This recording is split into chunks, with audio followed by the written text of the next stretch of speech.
The man with a private security detail and a face on billboards for miles nearly broke an old woman's ribs in the cereal aisle. Ethan Blake's fist was already half raised when a thin voice cut through the buzz of fluorescent lights and discounted produce. "Stop! Don't! You can't do that!" He froze.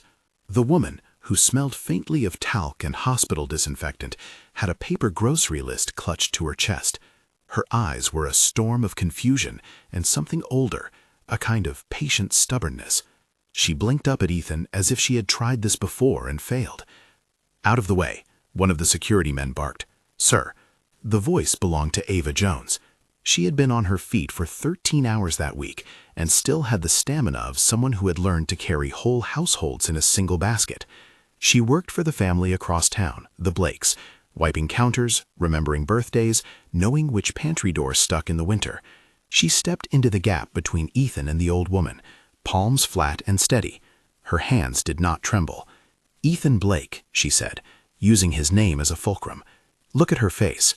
For a second, the grocery lights hummed too loud, and the world narrowed to 3 faces: Ethan's, the woman's, and Ava's. A phone camera somewhere in aisle 6 bent light into a rectangle. A small crowd thrummed with the electric curiosity of people who make districts of private lives by filming them. Ethan's jaw unclenched with the mechanical precision of someone taught to control storms. His business model had been control. Control of markets, control of press cycles, control of people who measured everything in quarterly returns. He wasn't a man who saw family as a messy variable. He had bonsai trained his life, trimmed, shaped, insured. "No," he said, "you're mistaken. Ava, who had spent a dozen Sundays standing on a porch listening to an old woman hum hymns under a magnolia tree, didn't hesitate. She reached past Ethan's hand and touched the woman's shoulder. The skin there had a pale oval, like a small map, tucked under the collarbone, an irregular crescent that cut into the soft plane of flesh. Ava swallowed. "Mama Ruth?" she asked. Silence in the aisle was a physical thing, like the quiet after someone shuts a door in a room where people have been whispering for years. Ethan looked from the woman to Ava and back again. For a terrifying instant, there was no Edison-earning executive on the other side of the face. There was a boy from a house with shuttered rooms, a hollow where questions had been asked and smoothed over like wrinkled sheets. He knelt without thinking, not because his security whispered it, but because his body surrendered some old habit. Someone had taught him how to ground himself in a child's way, by kneeling, by making himself lower. The woman reached as if toward a voice she couldn't place. Her fingers brushed Ethan's wrist in a movement that registered more like memory than recognition. For the first time in a life he had built to avoid fissures, Ethan heard an earthquake. A memory that had been meticulously paved over was calling up a name. "Ruth," he said. The sound of it broke off in his mouth. He had been taught, as a Brand and as a Blake, to speak names to open doors. Clients, donors, rivals. His mother, if this was his mother, was a name he had let become a souvenir, a folded photograph in a drawer. The woman's eyes closed. She reached for the air and missed. Someone in aisle 6 started recording. Someone else muttered, "Is that—" "Call an ambulance," Ava told no one in particular. Her voice had the particular hush of someone delivering news and instructions in the same breath. She knew where to go in a hospital. She had sat with people on the thin vinyl chairs of waiting rooms and learned how to make time feel less cruel. Ethan's security fished for his phone, fingers fumbling. His image, clean, curated, flamed across 100 small lenses as the crowd watched a private man become public spectacle.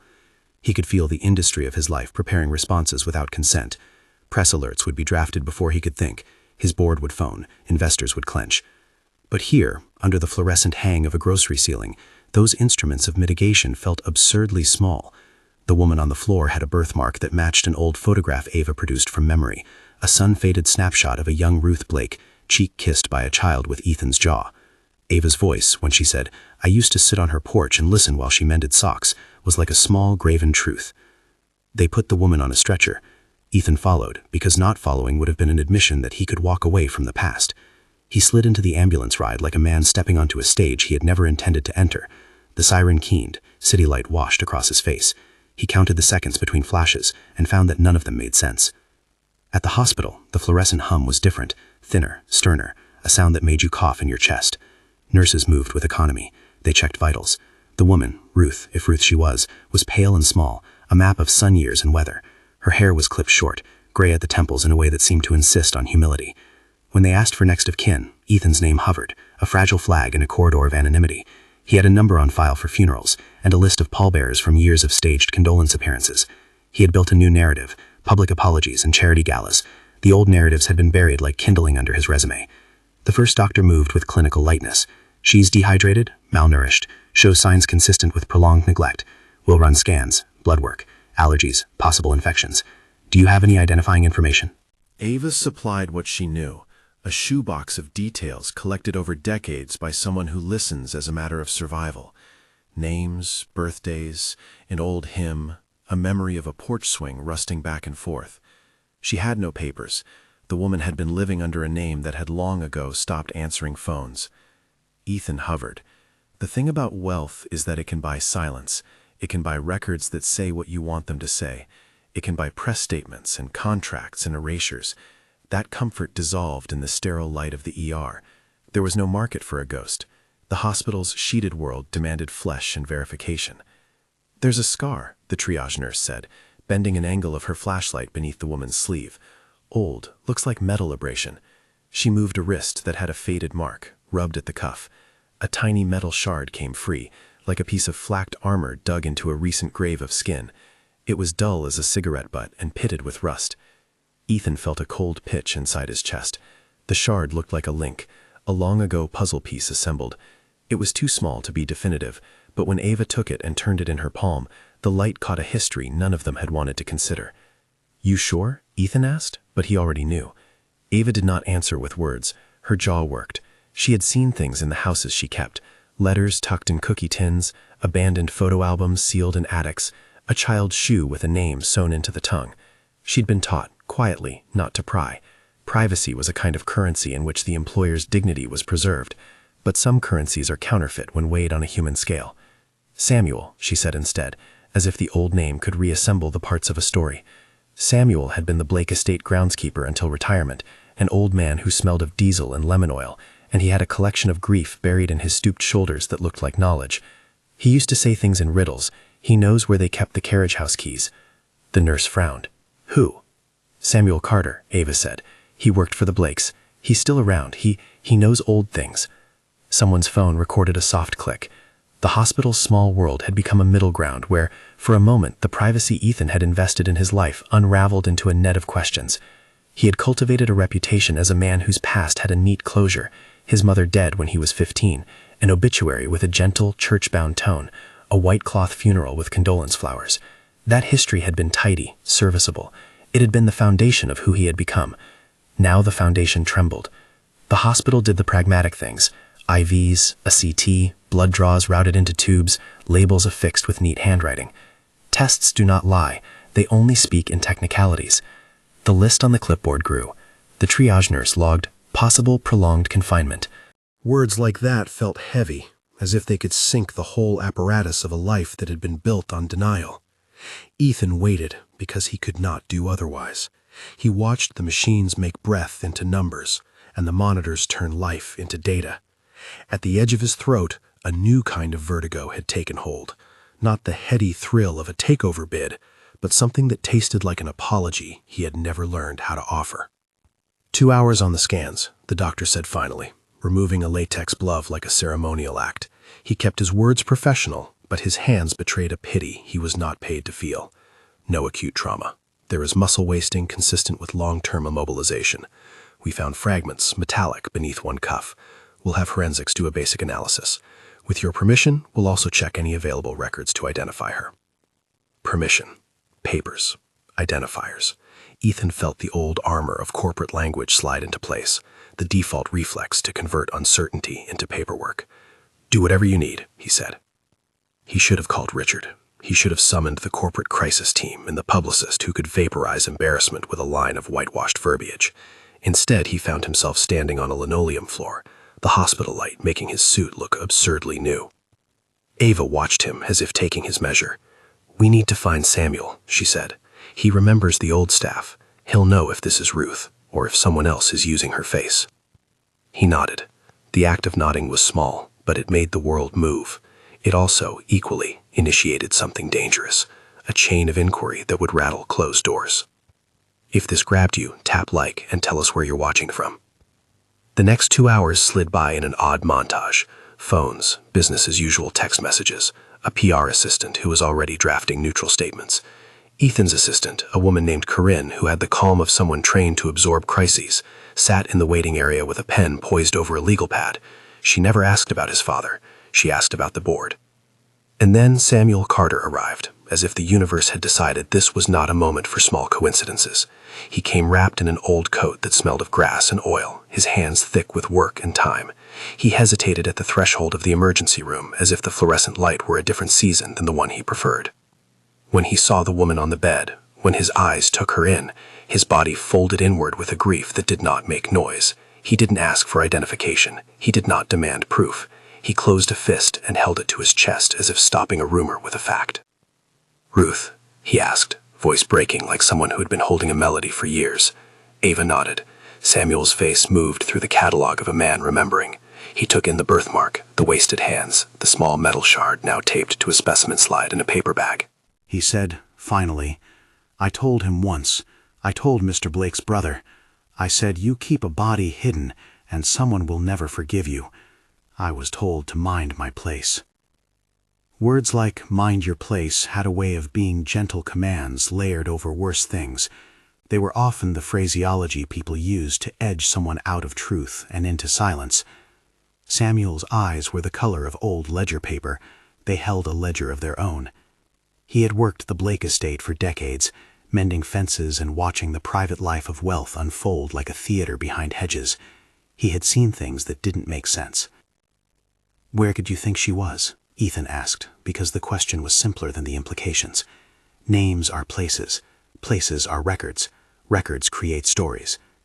Samuel's mouth was a line. "You put the missing where the city won't look." Ethan wanted to ask more, but the word missing felt like a detonator.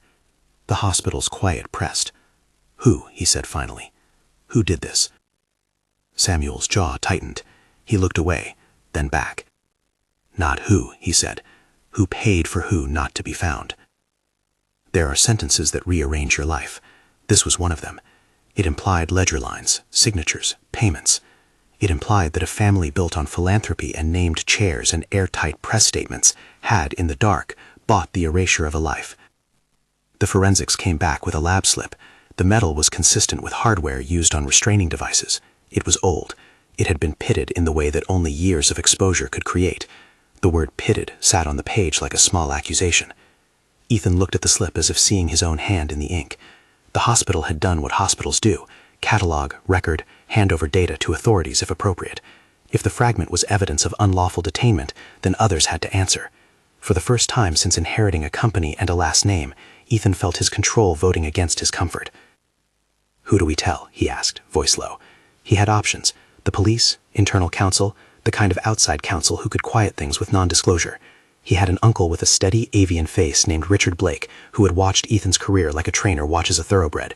Richard was an old boy network of handshake deals and corporate steering, who kept the family ledger. But telling Richard first would be like asking the fox to guard the henhouse, morally tight but legally suspect.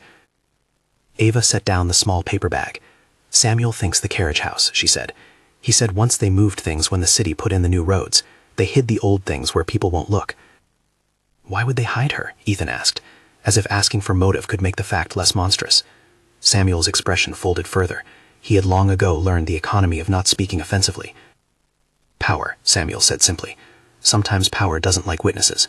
The word landed like a stone in still water, making concentric rings. Ethan had thought of power as an appliance, on, off, used to cook or to heat. Power now looked like a thing that chewed and swallowed. It hadn't been abstract. It had signatures and ledgers and shell companies. The afternoon slid to late afternoon, and the hospital light softened into something yellow. Ethan left the room only to make 3 calls he wished he hadn't had to make.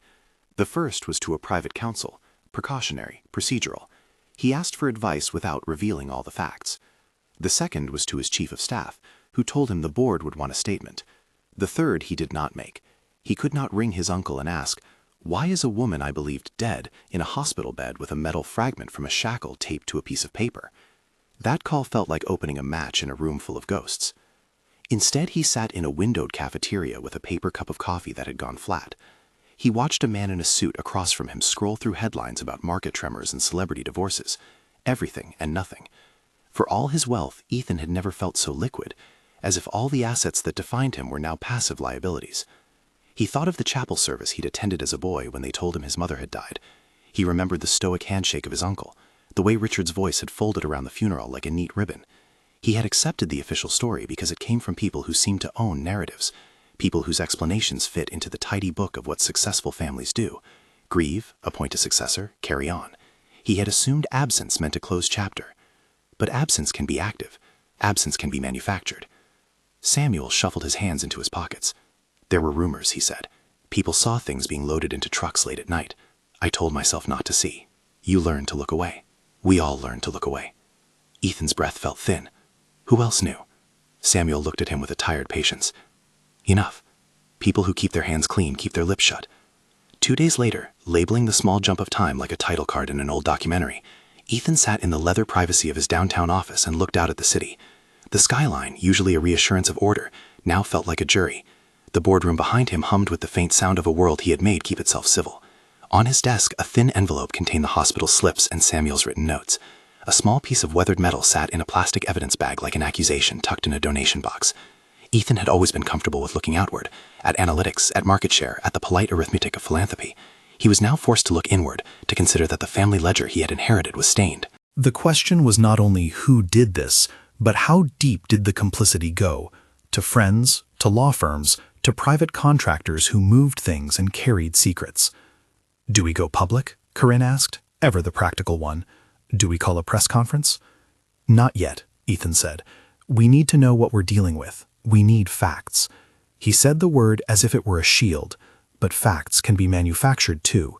The gift he had perfected was the ability to shape narratives until inconvenient histories withered like bad ink. He had the same tools his uncle had, lawyers who wrote things in ways that sounded like absolutions, charities that sponsored memorials and renamed buildings, donations that recontextualized memory. Ava's presence at his elbow felt like a counterweight. She had not asked for wealth or fame. She had asked for recognition of a life that had been lost, then mislaid. You said Samuel knows, Ethan told her. Take me to him. She nodded. He still lives near the old boundary. He walks like someone who is answering for the past. Her voice had about it a steadying cadence. She had been a keeper of kitchens and small secrets for a long time. She could read the room and the person, the way one reads a child's fever. Now she was reading a man whose entire sense of self had been called into question. They went to the place Samuel called home, a small, worn bungalow that sat like a coin flipped and too often landed on its edge. Magnolia leaves brushed the portrail, and old fans sighed in the twilight. Samuel's house smelled of lemon oil, old rope, and the faint tang of mended things. He welcomed them with a quiet that suggested he knew what they might ask. You look like a man who has spent a lot of his life telling people what they wanted to hear, he said, voice rough as gravel. And now you want to hear what you didn't know. Ethan felt his throat close. Tell me everything, he said. Everything you've seen. Samuel led them to a table with a battered ledger. For a man who had kept grounds for decades, a ledger was not an indulgence but a necessity.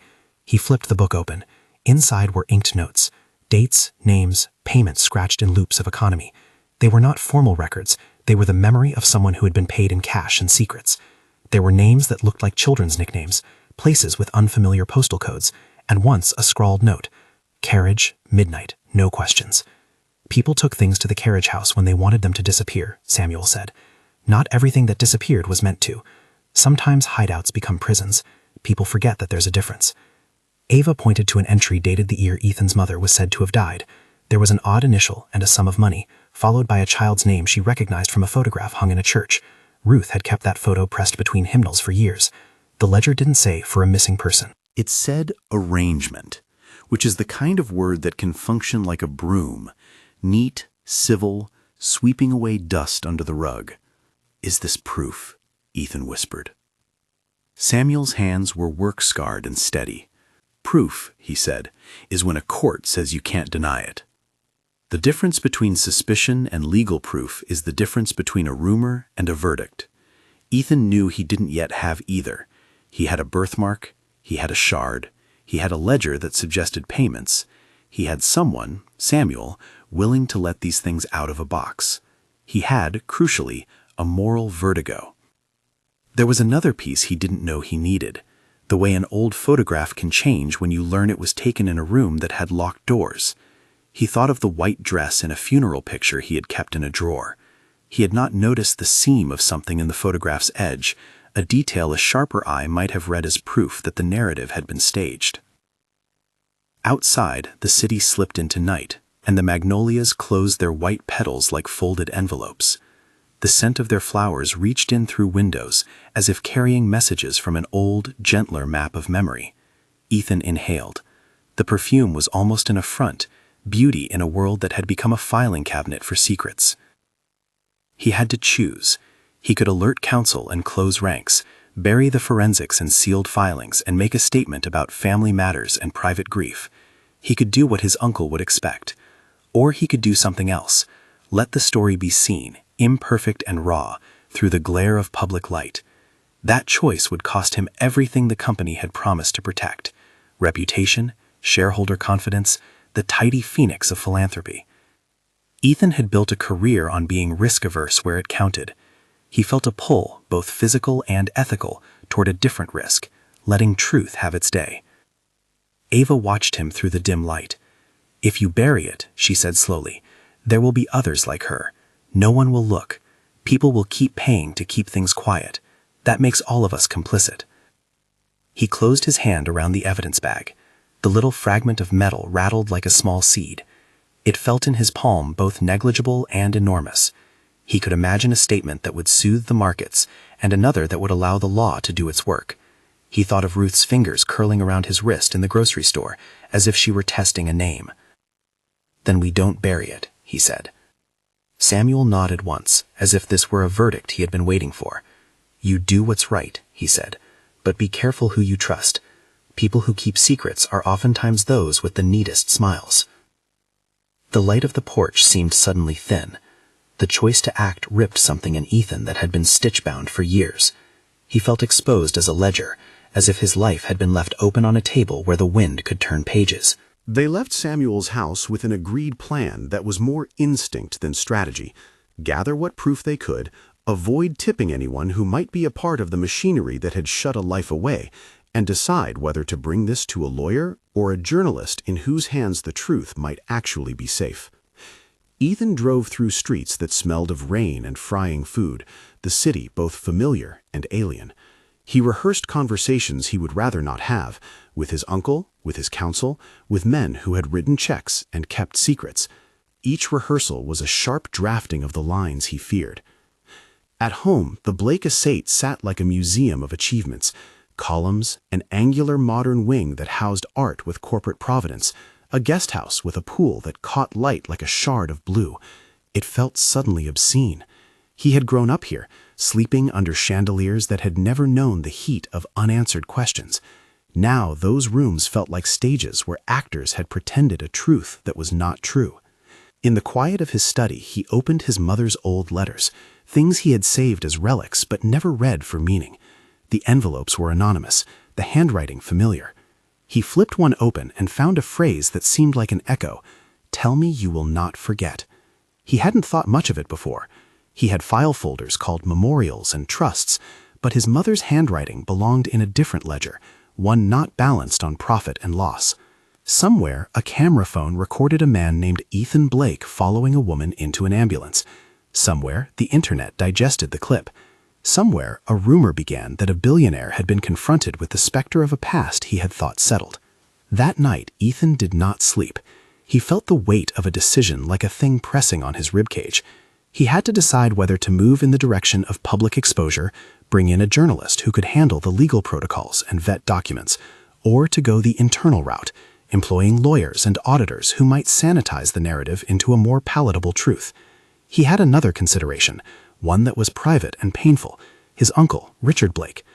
Richard had been the sort of family member who could look like a benefactor in a portrait and a judge in a hallway. Ethan had watched Richard's career arc alongside his own, the mentoring smiles, the cold corrections. If Richard were implicated in a conspiracy to declare a life erased, then the family's holdings and the institution Ethan led would be implicated in moral rot. Power looks like blessing, until it looks like a cover. In the end, his choice resolved itself not into action, but into alliance. He would not go to the press yet. He would not call Richard. He would call someone who made the practice of turning facts into stories safe, an investigative journalist who understood the law and how to protect sources. But first, they needed evidence beyond a birthmark and a shard. They needed trail markers that could be shown, labeled, and authenticated. They needed a chain of evidence that would connect a ledger entry to a physical place, a transport log, an invoice, something the law could allow to be subpoenaed.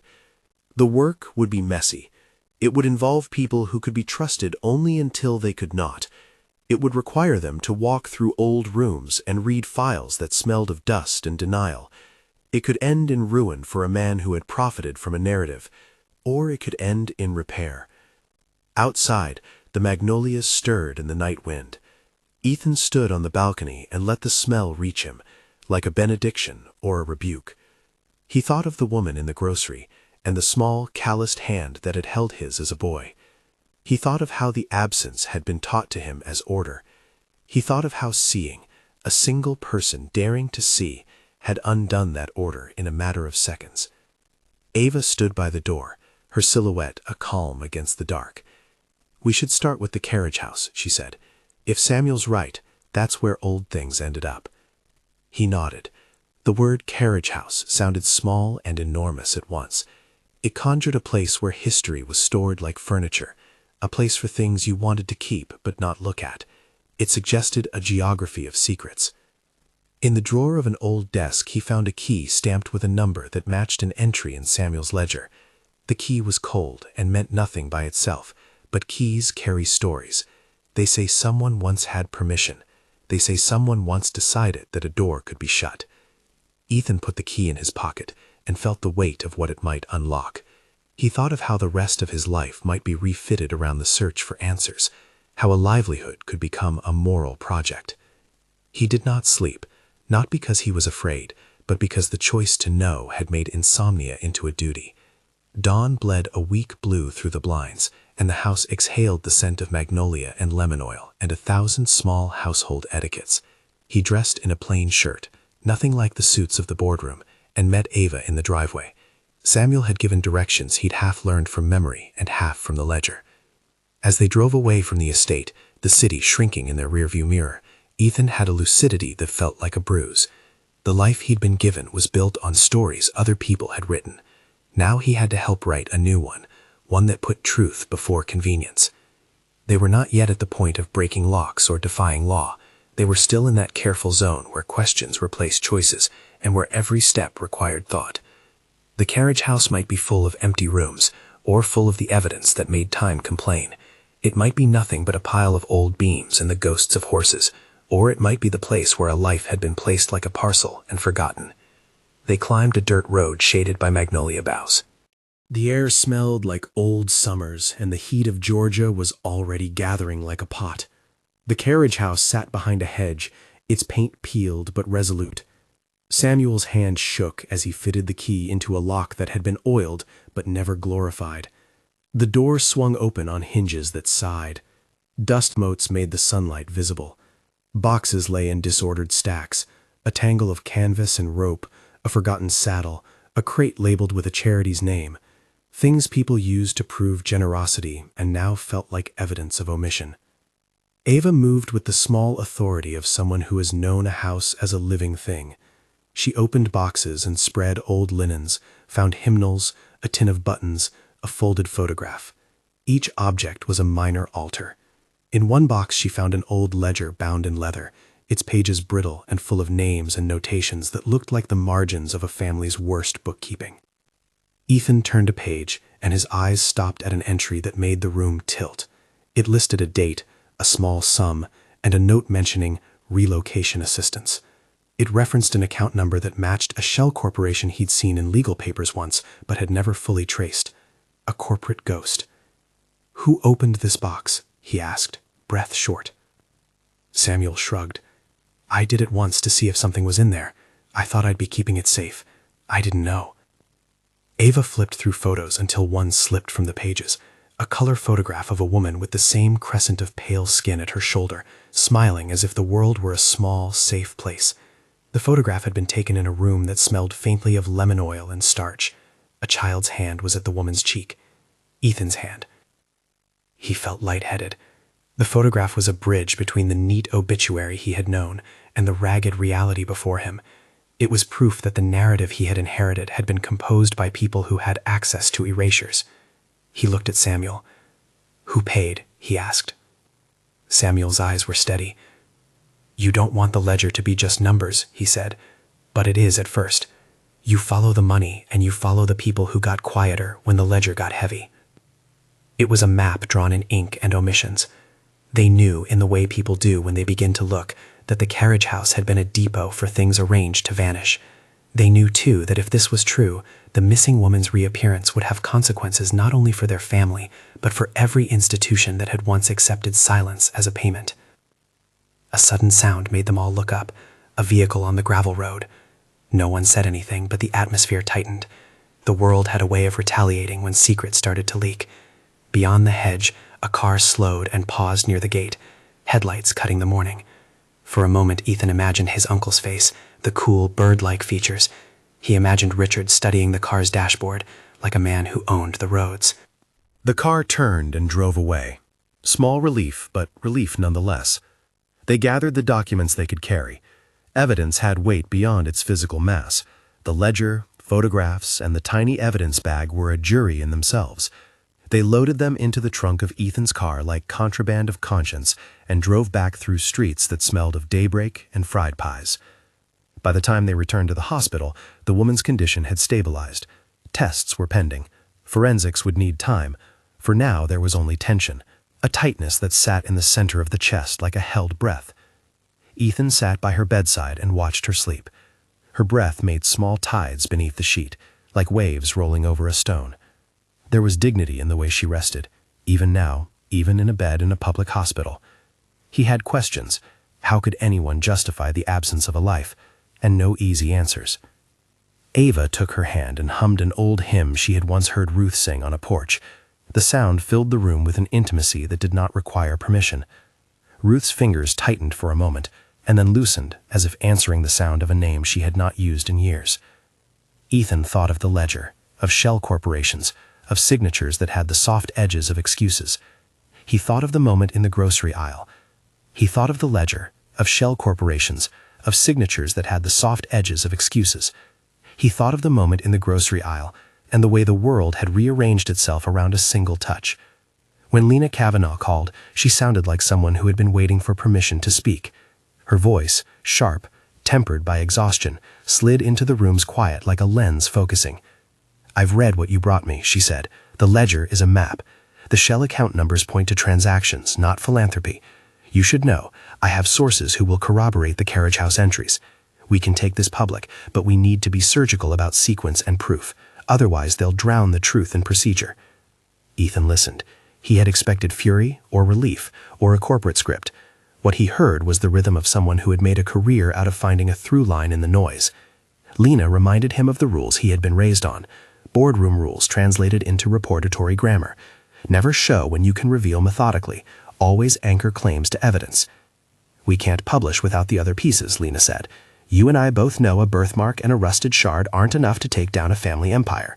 We need ledgers tied to invoices, invoices tied to routes, routes tied to a location. We need footage or testimony that places her in a holding location." Ethan imagined the tilt of a set of scales.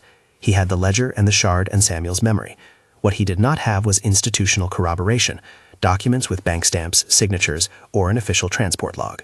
Lena suggested a line of attack: follow the payments to the banks, subpoena the shell corporations via a cooperating prosecutor, trace van registrations through traffic camera captures, and ask a handwriting expert to compare an alleged will to Ruth's known letters.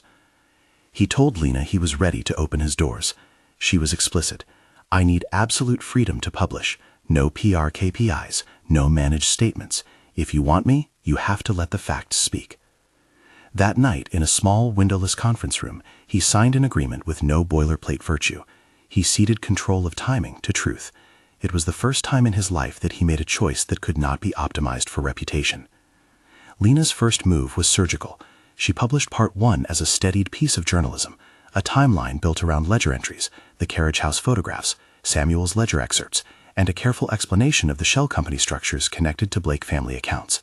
She anchored claims to documents she posted in redacted form, and she named the obvious beneficiary, an account connected historically to Richard Blake's financial stewardship. The reaction was immediate. Headlines fractured into accelerants. Social feeds took Lena's careful wording and spun it into shorthand. Billionaire scandal, missing mother returned, company in crisis. Richard's camp issued a terse denial, allegations without proof, and his spokespeople mobilized a familiar playbook. Insist on privacy, question the motives of participants, suggest the reporting was premature. But Lena had layered the narrative in a way that made preemption costly. She had included a transcription of a handwritten note from Ruth's old letters, punctuated with microscopic detail that invited a handwriting analyst to speak. Within 48 hours, a small forensic shop confirmed a serious divergence. The signature on a will filed in the Blake estate registry resembled Ruth's script, but bore characteristics inconsistent with her steady and looping hand.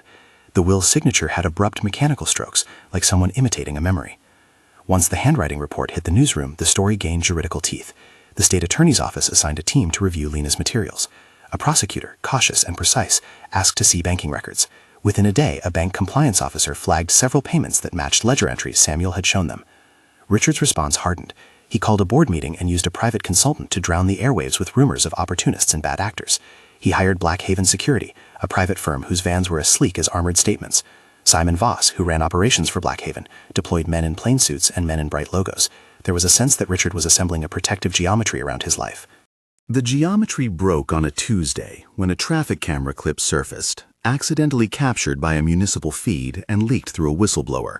The clip showed a van, its side blurred but its plate readable in one frame, pulling into a low, tree-lined compound at dawn. Later that afternoon, Lena had a prosecutor's ear and a judge's patience enough to secure a subpoena for the location. The compound was private but not impossible to reach. The address mapped to a property registered through a shell company that in turn matched an account from the ledger. 48 hours, Lena said, voice tight with the way reporters sound when they are both exhausted and electric. 48 hours and we have the route. Ethan felt his pulse climb in a way that had nothing to do with markets. He and Ava spent hours watching surveillance stills, tracing plates, and holding interviews with drivers who remembered loading crates labeled archival materials. They found shipping invoices that had been folded into composted paper, small things, mechanical traces that had no moral language. The chain was ironing itself flat into a public line of sight. Then the threats began in earnest. The first was a black sedan parked for an hour opposite Samuel's bungalow. A man in sunglasses took a photograph through a window. The second came as a whispered phone call to Lena, a warning to back off, the voice calm and clinical. The third was brasserie and up close, an elevator confrontation that left Ethan with the impression of a man who might have been practicing terror in private. "What do you want?" Richard asked when he finally called. His voice was the same as it had always been, velvet edged with cold. He denied knowledge of any illegal detention. He said Ruth had been gone for years, that the family had mourned, that the ledger was a clerical artifact. He asked Ethan to consider the damage to the company, to the board, to the legacy of good the Blakes had done. Ethan listened and did not tell him about the shard or the fact that he had slept badly for a week. There was a moment when two men measured power across a phone line, the one holding a name like a weapon, the other holding a shred of evidence that asked the world to look. The night they nearly moved Ruth again was the kind of moment that leaves an imprint on a life. Lena had published an article that morning that did not outpace the documents but synthesized them. The ledger, the handwriting report, the traffic clip. The public momentum was now a thing with muscles. The state attorney had opened a formal inquiry.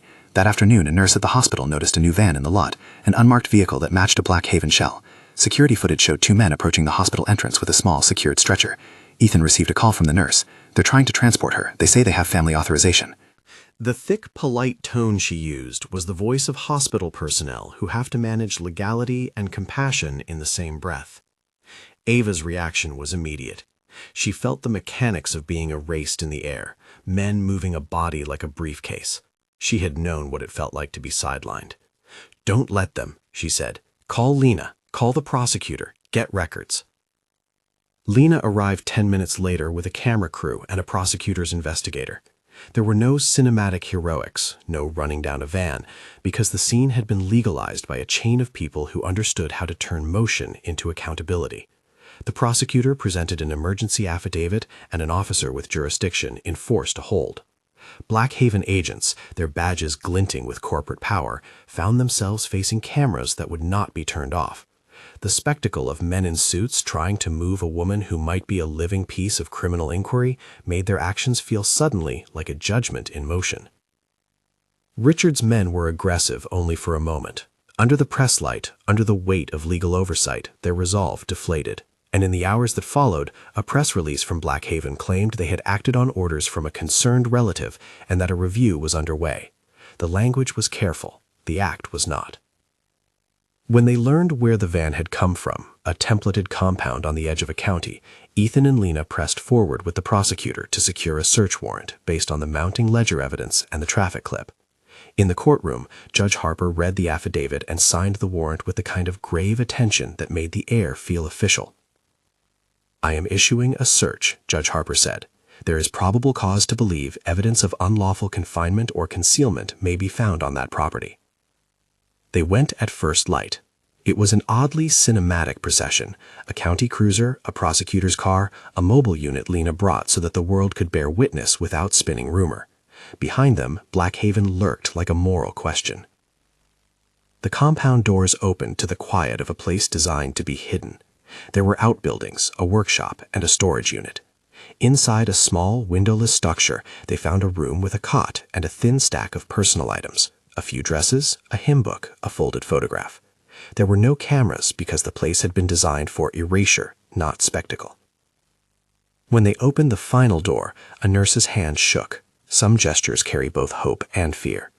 There she was, an older woman who looked for a moment not surprised but tired in a way that suggested long training in small retreats of the self. She looked as if she'd been waiting for the world to remember her.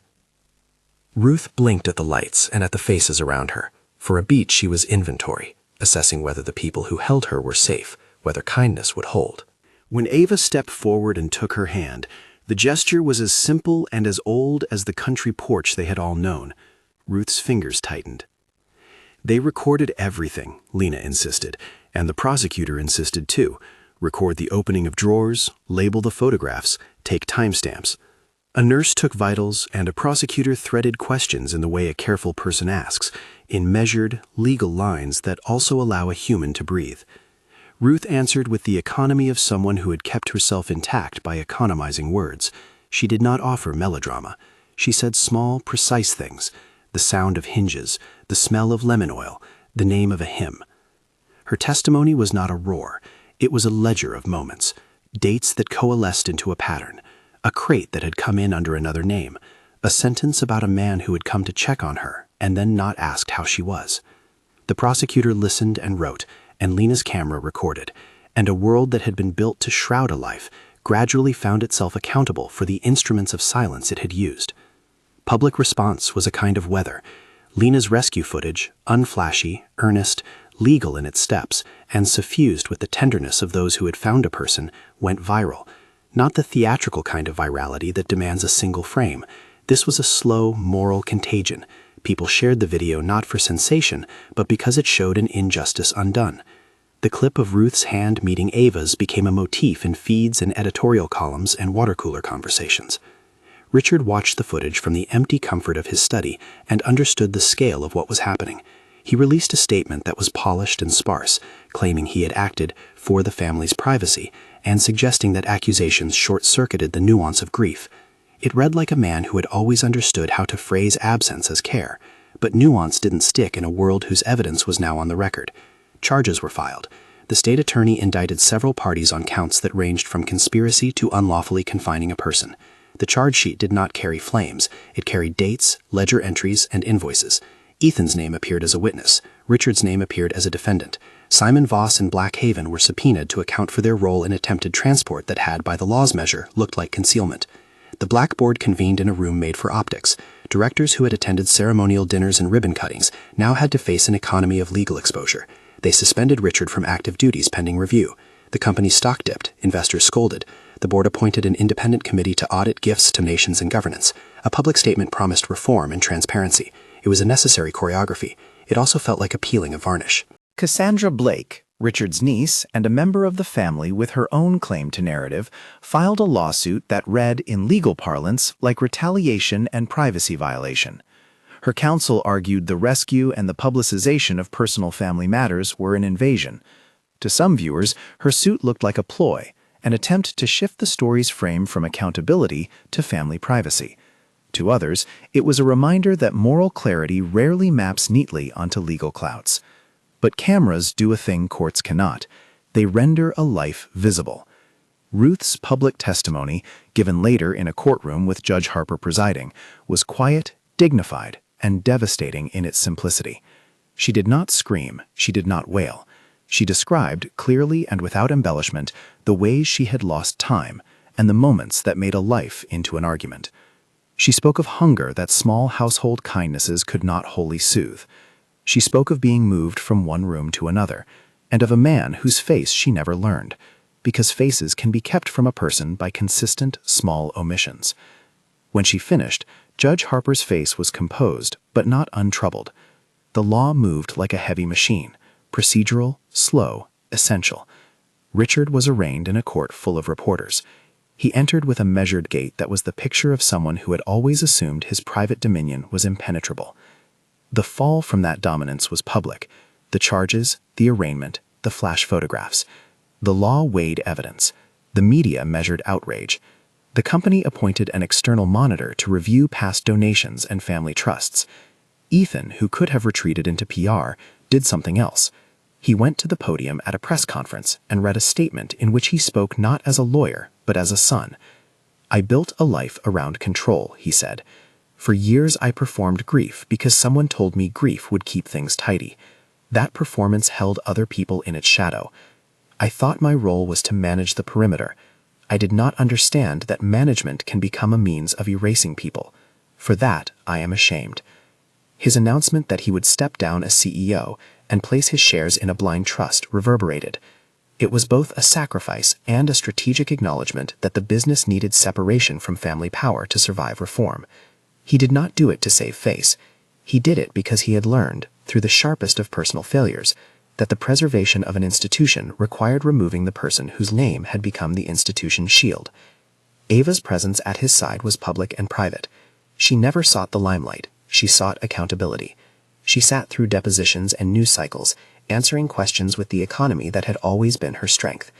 Lena's reporting continued in a second tranche, Part 2, this time focused on the network of contractors and the shell companies named in Samuel's ledger. It included forensic analysis of archive stamps and documents that connected invoices to properties. There were legal pushbacks, subpoenas, and a cascade of depositions. Simon Voss testified that Blackhaven had provided services to the Blake family consistent with contracts they believed to be lawful. The nuance of "we were acting on instructions" collided with the ledger's blunt watermarks, payments that traced back to family accounts structured to obscure donors and recipients. Under discovery, documents revealed that certain wills had been redrafted under the oversight of attorneys whose firm had long been a family ally, and that payments had been routed through accounts designed to create plausible distances. None of this was cinematic, it was the plumbing of institutional evasion. In the courtroom, Richard maintained a posture of denial. He had always believed the law could be negotiated by language and intent. That posture, once useful, looked brittle against the mass of evidence. When Judge Harper read the indictment, the room held its breath the way a congregation holds breath during something solemn and irreversible. Richard pleaded not guilty. The trial calendar was set. The hearings promised to drag months into years. Outside the courtroom, the public conversation shifted, in part because of what followed: institutional reform and small practical measures. The Blake board agreed to binding oversight, an independent ethics committee, mandatory external audits, and a donor transparency policy. They adopted a set of procedures that, for a company whose name had been an instrument of reputation, would recalibrate power.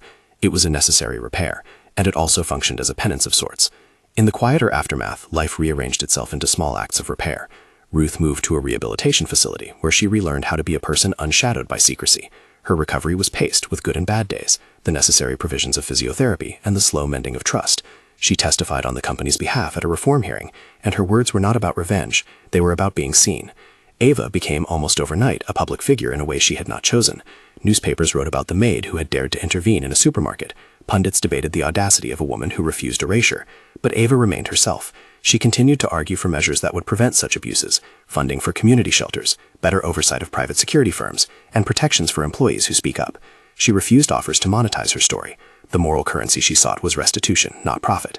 Ethan threw himself into work that no board could tax with vanity. He began the slow business of making good. He used his resources to fund an independent commission to investigate past family donations and to support legislative proposals for greater transparency in private security contracts. He gave interviews in which he did not excuse and in which he did not offer grand absolution. He said what he had to say and left out what he could not own. Cassandra Blake's lawsuit continued to churn. It alleged a violation of privacy and defamation. It also revealed, under discovery, correspondence that mapped a trail of knowledge, letters from family lawyers, notes about sensitive situations, and invoices paid into accounts whose names were reassuringly abstract. Her suit pressed the family into a painful accounting. In the end, Cassandra settled with a public statement and a donation to a fund, small reparations, legally tidy but morally incomplete. The settlement did not unmake what had been done, but it did make visible the cost of defending silence. The trial of Richard Blake was by necessity humane in the telling. The prosecution presented the forensic chain, handwriting analysis, ledger entries, transport clips, and the testimony of people who had been in rooms where decisions were made. The defense argued intent, plausible deniability, and the fog of family complexity. In the end, the jury weighed documents against explanations and found that the ledger, paired with testimony and transport evidence, met the threshold of criminal responsibility. When the verdict came, guilty on several counts of conspiracy to conceal and unlawful confinement, it was not a blaze of catharsis so much as the long looking of a system doing the work it was designed to do. Judges read sentences, appeals were promised. The fall of a man who had once stood above the fray did not fix everything, but it did send a signal that a certain kind of private power could not slide forever beneath public law. Ethan did not gloat. He did not hold a triumphal party. He built instead a foundation called the House That Listens. It was a small building by design, a converted storefront that offered legal aid, secure housing referrals, and a community room where people could tell their stories and be believed. The model was humble but precise. Institutional memory had allowed silence. Institutional memory could also fund a remedy. At the House That Listens opening, Ruth stood at the podium. She wore a simple dress that hinted at the dignity she'd had earned by surviving the grind of being unremembered. She spoke of magnolia porches and of songs and of hands that had steadied her. She did not speak in big sentences. She spoke in small truths that reached people in different scales. "I want people to know they can be seen," she said. "That is enough." The ribbon was cut by a simple hand, Ethan's. He had not reclaimed his old offices. He had stepped into a new role, guardian of means but not master of narratives. He devoted a great deal of his private fortune to the foundation, but also relinquished the kind of centralized control he had once prized. He hired people with no family ties and instituted blind grant-making that forced the organization to allocate funds based on need, not prestige. Ava chose to run the house's daily programs. She trained volunteers, set up listening circles, and taught staff how to balance compassion with boundaries. She kept Samuel on as a community liaison, a living bridge to the neighborhood and to the ledger that had started everything. Samuel, who had the quiet pride of someone who had finally been allowed to tell what he knew, sat in a folding chair at the opening and watched his name appear on the donor plaque. He laughed, short, incredulous, and then cried once, a small, grateful sound. Their collective life did not return in a neat arc to equilibrium. There were lawsuits, appeals, and headlines about the trial that would not go away. There were board members who left and others who stayed. There were shareholders who complained and those who invested because the company had cleaned itself. Ethan's resignation calmed markets more than anyone expected. His choice to set up a blind trust and step out of executive decisions made the company survivable in a different ethical format. Time did what time does. It blurred, then clarified. The legal dust settled into precedents. Blackhaven found itself under a national review of private security accountability. Lena's reporting won an award for investigative journalism, a recognition that did not make her more righteous, but made the story harder to ignore. Cassandra's lawsuit dissolved into a settlement that included funding for legal clinics. It was an imperfect resolution, but a practical one. The deepest repair was personal. Ethan and Ava's relationship, which had begun in small acts of courage, grew into deliberate kinship. They did not marry immediately in the chest-thumping way of a melodrama. Instead, they built a life together anchored in listening and work. Months after the trial, on a cool morning heavy with magnolia bloom, they held a small ceremony in the House That Listens community garden. It was a gathering of people who had been near to the edges of pain and who had chosen together to be better than their histories. Ruth, steady and dignified, stood with a hymn on her lips. Samuel gave a toast that was short and wry. "About time," he said, and everyone laughed in a way that was both relieved and grateful. The garden itself became a metaphor. They planted magnolias and small fruit trees. They laid a stone walkway stamped with donors' names and with the simple instruction, "Remember here." The house offered more than shelter. It offered a covenant with the community. Listen first, act later. Evidence matters. Privacy is not a cover for harm. In boardrooms and courtrooms and operative rooms, reforms took hold. Blackhaven Industries published an annual transparency report drafted with outside auditors. The company supported legislation that increased oversight of private security contracts and required standard reporting for certain types of custodial arrangements. The state installed new protocols for reporting suspected unlawful confinement and for connecting healthcare providers with legal resources. None of this erased the harm, but it made repeat offenses harder. Years later, when a young journalist asked Ethan why he had chosen to step down, he answered in a way that surprised people used to corporate rhetoric. "I learned that presence matters more than name," he said. "We have power when we make things, and we have responsibility when our making erases people. I stepped down because I wanted to see what happens when a man gives away a story instead of keeps it." Ruth lived long enough to see the House That Listens bloom. She told her story in quiet public forums, always careful to center other people's stories alongside hers. She did not demand spectacle. Her recovery was a slow reclaiming of ordinary life. Porch chairs, humming hymns she had always loved, short bus rides to grocery, hands held by people who did not ask anything in return. She strove to be a presence for others who carried private histories. Lena continued to work the beats that made institutions believe they were opaque. Her reporting was less about fame now and more about procedure. She trained young reporters, taught them how to assemble chains of evidence, and drilled into them the ethic of showing rather than telling. Ava became a voice for dignity. She testified before a panel and pushed for worker protections, arguing that the people who keep households running often know things that must be spoken without threat of reprisal. She refused any suggestion that her actions in that aisle were heroic in isolation. "I wasn't trying to be a hero," she told interviewers. "I was trying to keep a woman from being moved away. It wasn't brave. It was necessary." The epilogue of their public lives was not clean. There were op-eds that suggested Ethan had been negligent. There were skeptics who argued the reforms were performative. There were legal appeals that kept the story in the press cycle long enough to age it into complexity. But there were also small victories that held. A private security firm fined and restructured, a bank that retooled its compliance for charitable routes, an elderly woman who learned to trust light again. On the 15th anniversary of the day the grocery aisle became a pivot, they held a small event at the House That Listens. Children from a neighborhood summer program performed a song, and Ruth, older, steady, revered, sat with a small audience. Ethan watched from the back of the room, his shoulders less taut than they had been. Ava squeezed his hand and smiled with the quiet of someone who had watched a long arc redraw itself.